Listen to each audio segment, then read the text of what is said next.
Okay, for the trig question, number 19, I kind of need to know what calculator you have, because there's two different kinds.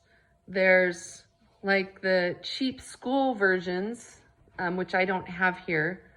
Then I could show you how to do it on a cheap version, or you have a smarter version, and so it depends. And then I hope you don't use your phone, because those are the worst. And I would imagine your teacher wouldn't let you use your phone on a test anyway. But you're gonna have to tell me that. I'm gonna text you that when I get done doing this one. And then I'll show you how to use whatever kind you have. I have my graphing calculator here. So these are the smarter ones, but you do them very different on here than you would like a school calculator. So I'm not sure if that's what you have or not.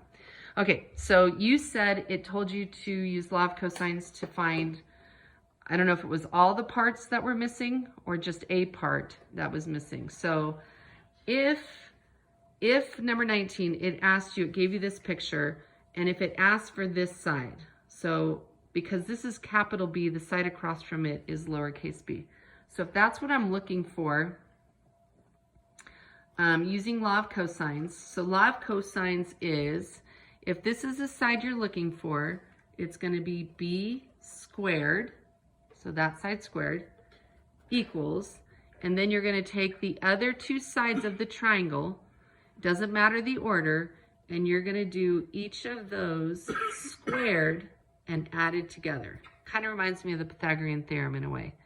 Okay, order doesn't matter, but they are squared.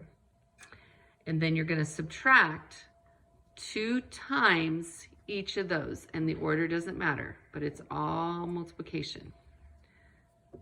And then, oh, you can't even see it. I haven't zoomed in too much. I'm sorry. So it was b squared, and then it's the other two sides squared and added together, minus 2 times the other two sides, and then it's called law of cosine. So it's times cosine of, now here's the fun part. I need to unzoom. It's zoomed in too much. Let's see. There we go.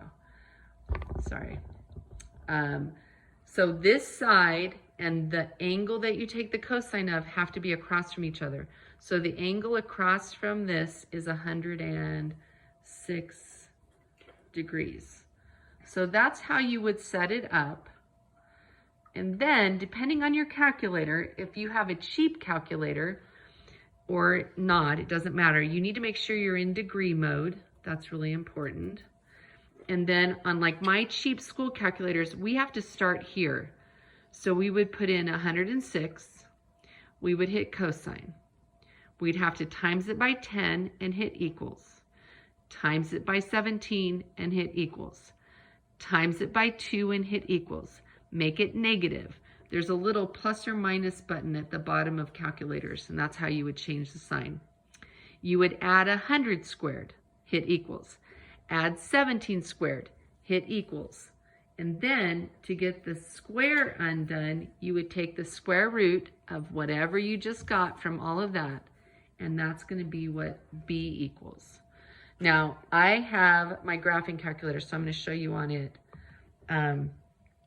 So I have to make sure I'm in degrees. So I'm going to do that first. Okay, so this calculator is a little smarter than the average school calculator. So how I put it in is a little different. I'm, just for sake of keeping it simple, I'm going to still start over here, but I have to actually hit cosine first. So I don't know if you can see it because my thing is, I'm going to do this. So there's no glare. Let's see. It's the glare. I don't know if you can see it or not. The lighting in here is not great. Sorry about this. I'm out of practice. I haven't done videos in so long. Okay, so I'm doing cosine of the 106. And I'm going to go ahead and hit equals. So you can at least check to see if you're getting the same numbers. Okay, then I'm going to times it by 10 and hit equals. I'm going to times it by 17 and hit equals. I'm going to times it by 2 and hit equals, and then I'm going to change the sign using the little plus or minus button. I'm gonna add 10 squared and hit equals. Uh-oh, I got an error message. Of course I did. Oh, because of the negative. Okay, let me back up. So this was 233, and I needed to make it negative. I don't know why it did it on here on my other calculator. Nope. Okay, fine.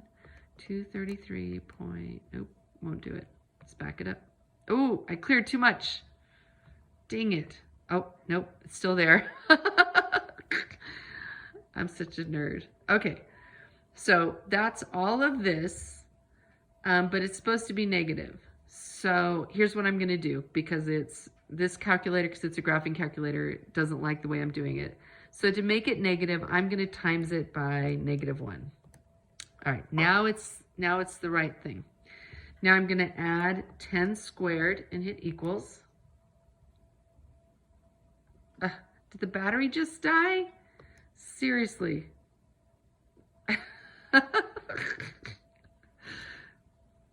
Oh, goodness gracious. Let's try this again. I'm sorry, Josh. All right, so we're back to here. I made it negative. I'm gonna add 10 squared, hit equals.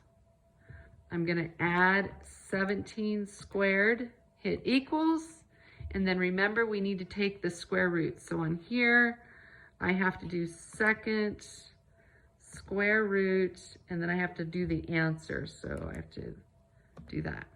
So the answer to this question is 12 point, to this side is 12 point, I'm gonna round that to a 5, 12.5. So I'm not sure if your question on this was just to find this side. If so, it's 12.5. Or if you had to solve the whole triangle. So it just depends on what the question asked. If you were supposed to solve the rest of the triangle, then you're gonna use either law of cosines again to find one of the missing angles, or you could actually switch to law of sines and do that. But I'm gonna stop right here until I know for sure which way it went and what kind of calculator you're using. So tomorrow night, I can help you with that in person if you have your calculator.